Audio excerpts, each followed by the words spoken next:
সুইডেনের গোটল্যান্ড দ্বীপের উত্তর প্রান্তের ছোট্ট গ্রাম বুঙ্গে। এখানে 7 হেক্টর জায়গা জুড়ে গড়ে উঠেছে বুঙ্গে মিউজিয়াম, যেখানে আছে প্রায় 70টি পুরনো কাঠের ঘর। মিউজিয়ামে রাখা রয়েছে 17, 18 ও 19 শতকের গ্রামীণ ঘরবাড়ি। প্রতিটি ঘরেই আছে সেই সময়কার রান্নাঘর, কাঠের খাট, আলো জ্বালানোর উপকরণ আর আসবাবপত্র, যা তুলে ধরছে তৎকালীন মানুষের জীবনের চিত্র। এখানে রয়েছে 18 শতকের একটি পুরনো স্কুল ঘর। সেখানে রাখা আছে কাঠের বেঞ্চ, স্লেট আর পুরনো পাঠদানের নানা উপকরণ, যা তুলে ধরে সেই সময়কার শিক্ষা ব্যবস্থা। এসব স্মৃতিচিহ্ন দেখতে প্রতি বছর এখানে ভিড় করেন হাজার হাজার পর্যটক।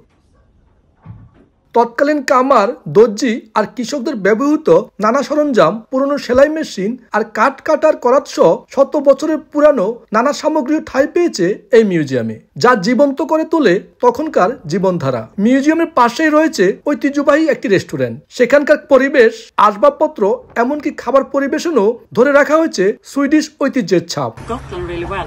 গোটল্যান্ডে আগেকার দিনের মানুষ কিভাবে বসবাস করতেন এখানে সুন্দরভাবে সেটা উপস্থাপন করা হয়েছে। আমি মনে করি মানুষের এখানে আসা উচিত তাদের অতীত জানার জন্য।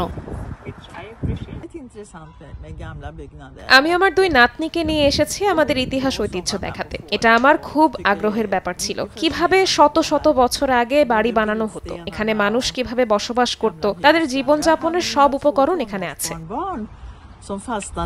বুঙ্গে মিউজিয়ামে গোটল্যান্ড সহ সুইডেনের প্রাচীন জীবনধারা যত্ন সহকারে তুলে ধরা হয়েছে। নতুন প্রজন্মের কাছে প্রাচীন সংস্কৃতি তুলে ধরতেই তৈরি এই জাদুঘর।